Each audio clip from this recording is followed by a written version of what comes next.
Hello दोस्तों, आप सभी का ऑल अबाउट सोशियस में स्वागत है। और ये समाज शास्त्र की कम्पिटिटिव सीरीज है। इसमें आज हम लोग सामाजिक समूह के बारे में विभिन्न विचारकों के क्या विचार रहे हैं या राय रहे हैं और सामाजिक समूह की क्या विशेषताएं हैं, इसके बारे में चर्चा करेंगे। और इसके आगे वाले लेक्चर में सामाजिक समूह में कौन कौन से समूह आते हैं, जैसे कूले का प्राइमरी ग्रुप, सेकेंडरी ग्रुप का कॉन्सेप्ट हम लोग देखते हैं। तो ऐसे जो कॉन्सेप्ट हैं जो कि सामाजिक समूह को बांटा गया है, कितने प्रकार के होते हैं और किन विचारकों ने उन्हें कितने प्रकार में बांटा है, तो ये अपने नेक्स्ट लेक्चर में हम लोग डिस्कस करेंगे। आज हम लोग विभिन्न विचारकों के विचार देख लेते हैं कि आखिर में विभिन्न विचारकों ने सामाजिक समूह के बारे में क्या अपने कथन या अपने विचार दिए हैं। बोगार्डेस के अनुसार एक सामाजिक समूह दो या दो से अधिक व्यक्तियों की एक ऐसी संस्था को कहते हैं जिनका ध्यान कुछ सामान्य उद्देश्यों पर हो और जो एक दूसरे को प्रेरणा दें, जिनमें भक्ति हो और सामान्य क्रियाओं में सम्मिलित हों। तो ये बोगार्डस का कथन है सामाजिक समूह के रेफरेंस में। सामाजिक समूह का अगर अर्थ देखा जाए तो आखिर में सामाजिक समूह होता क्या है, तो अगर चाहे वो आदिम समाज रहा हो चाहे आज का समाज रहा हो, हम बिना ग्रुप के एक किसी भी व्यक्ति के व्यक्तित्व के विकास की कल्पना नहीं कर सकते हैं। अगर एक बच्चे की जन्म से लेके और मृत्यु तक की बात करें तो कभी हर समय में किसी न किसी ग्रुप का सदस्य ज़रूर रहता है। चाहे वो जब छोटा बालक होता है और वो विभिन्न बच्चों के बीच में खेलता है तो वहाँ पे भी उसका अपना एक ग्रुप होता है। जब वह स्कूल पढ़ने जाता है तो वहाँ पे भी एक ग्रुप होता है। पढ़ाई कंप्लीट करने के बाद से अगर कहीं वो जॉब करता है कोई व्यक्ति, तो उसका अपना एक ग्रुप होता है, कलीग होते हैं, वहाँ पे साथ में काम करने वाले लोग होते हैं। और इस प्रकार से देखा जाए तो प्रत्येक उम्र की पड़ाव पे प्रत्येक व्यक्ति का एक ग्रुप से कहीं ना कहीं जुड़ा होता है, क्योंकि ये ग्रुप ही होता है जिससे व्यक्ति का जो व्यक्तित्व का विकास है, ये बोलेंगे कि समाजीकरण के द्वारा सोशल ग्रुप से ही होता है। क्योंकि बिना अगर ग्रुप के हम किसी व्यक्ति के व्यक्तित्व के विकास की कल्पना नहीं कर सकते हैं। क्योंकि अगर किसी व्यक्ति के व्यक्तित्व के विकास की बात करें तो वो सामाजिकरण के द्वारा ही होता है। और ये हम सभी को पता है कि जो सामाजिकरण होता है वो समाज के क्या नियम होते हैं, क्या संस्कृति होती है, ये सारे जो तथ्य होते हैं उनको सीखने का एक प्रोसेस होता है। बिहेवियर किस प्रकार से हम समाज से ग्रहण करते हैं, तो ये एक लर्निंग प्रोसेस होता है, सीखने की प्रक्रिया सामाजिकरण होती है। और सामाजिकरण के द्वारा ही किसी व्यक्ति के व्यक्तित्व का विकास होता है, तो वो सोशल ग्रुप में ही संभव हो पाता है। तो यहाँ पे बोगार्डस के कुछ की टर्म देखेंगे कि इन्होंने कहा है कि एक सामाजिक समूह जो है दो या अधिक व्यक्तियों की संस्था की बात करते हैं। ये सिर्फ बोगार्डस ने ही संस्था की बात की है अगर सामाजिक समूह की बात करें तो, और जिनका ध्यान कुछ सामान्य उद्देश्यों पर होता है, जो एक दूसरे को प्रेरणा दें, जिनमें भक्ति हो। ये कुछ इनके यूनिक पॉइंट्स हैं जो कि अगर आप लोगों को याद रहे तो इनके कौन से कथन किससे संबंधित हैं वो आप लोगों को क्लियर हो जाएंगे। मैरिल और एल्ड्रिच की बात करें तो इन्होंने कहा है कि सामाजिक समूह दो या अधिक व्यक्तियों का एक ऐसा समूह है जिसमें एक लंबी अवधि से संचार होता रहा है और जो एक सामान्य प्रकार या प्रयोजन के अनुसार कार्य करते हैं। तो यहाँ पे आप लोगों को मैरिल और एल्ड्रिच का संचार जो है ये की टर्म मिलेगा इनकी परिभाषा में। हार्ट एवं रीस की बात करें तो इनके अनुसार समूह अंतःक्रिया में संलग्न व्यक्तियों का एक संगठित संग्रह है। तो इन्होंने एक बहुत ही सिंपल सा साधारण सा बोलेंगे कि परिभाषा है इनकी कि समूह जो होता है वह अंतःक्रिया में किस प्रकार से लोग संलग्न हैं उन्हीं का एक संगठित संग्रह होता है। इस्माइल के अनुसार समूह का अर्थ व्यक्तियों की किसी भी लघु या बृहद इकाई से है। तो ये इस्माइल की परिभाषा को आप लोग एक इजी तरीके से याद कर सकते हैं कि इस्माइल का अर्थ ही होता है छोटा। इस्माइल का अर्थ होता है छोटा।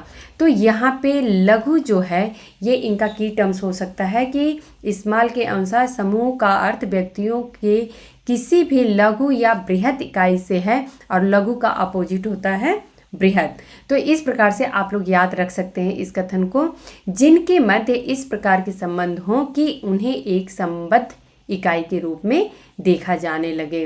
तो यहाँ पे आप लोगों को सिर्फ इस्माल के सामाजिक समूह की परिभाषा की बात करें तो आप लोग सिर्फ लघु या बृहद इकाई अगर याद कर लेंगे तो ये कथन आप लोगों को नहीं भूलेगा। एडवर्ड सापिर के अनुसार समूह का निर्माण केवल इस तथ्य पर आधारित है कि कोई न कोई विशेष स्वार्थ उस समूह के सदस्यों को एक सूत्र में बांधे रहता है। अर्थात यहाँ पे एडवर्ड सापिर कहते हैं कि जो समूह होता है इसका निर्माण ही किसी स्वार्थ के लिए प्रत्येक व्यक्ति उस समूह का एक दूसरे से जुड़ा हुआ रहता है। तो यहाँ पे स्वार्थ की बात, कोई ना कोई विशेष स्वार्थ रहता है किसी भी समूह के अंतर्गत, तो ये एडवर्ड सापिर कहते हैं।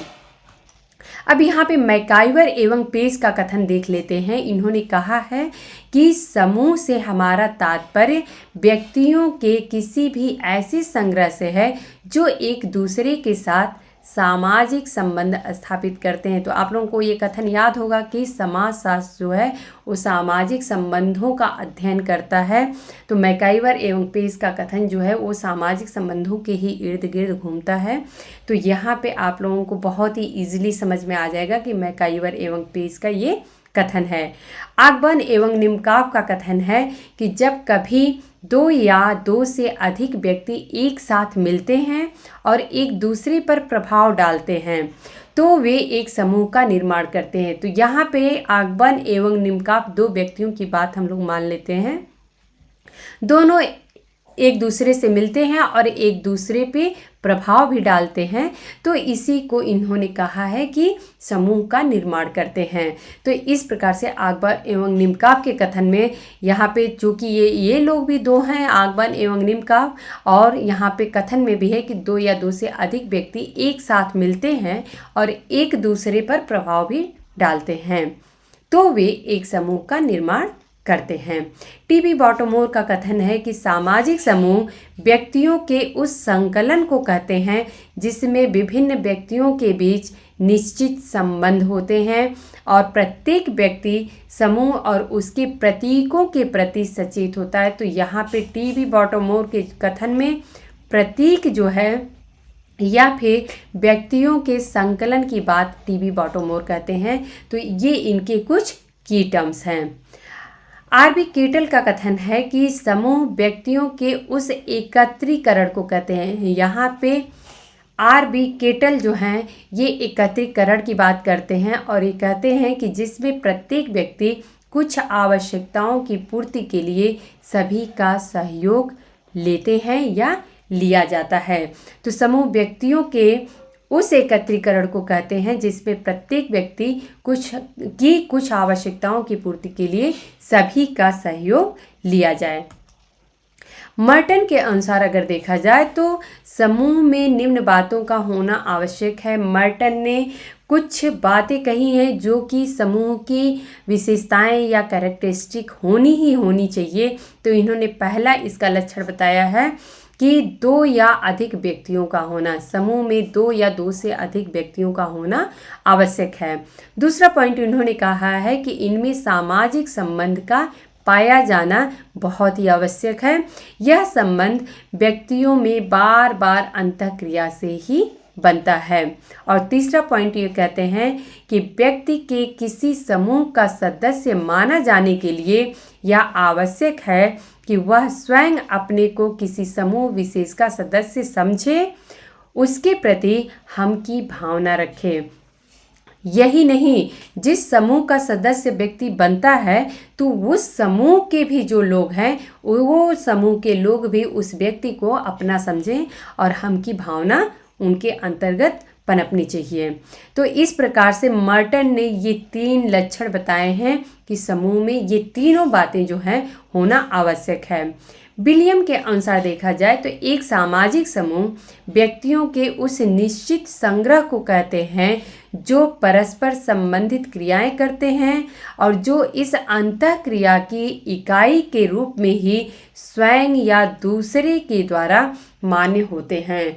तो यहाँ पे आप लोगों को विलियम का कथन दिख रहा है कि एक सामाजिक समूह व्यक्तियों के उस निश्चित संग्रह की बात कर रहे हैं। यहाँ पे ये जो है की टर्म है निश्चित संग्रह, जो परस्पर संबंधित क्रियाएं करते हैं और जो इस अंतःक्रिया की इकाई के रूप में ही स्वयं या दूसरे के द्वारा मान्य होते हैं। सिर्फ अगर हम मान लें कि ये सामाजिक समूह है तो ऐसा नहीं होता है, सामने से भी जो लोग उसमें जुड़े हुए हैं उनके द्वारा भी ये मान्य होना चाहिए कि ये जो है ये सामाजिक समूह है और इसमें अंतःक्रिया हो रही है।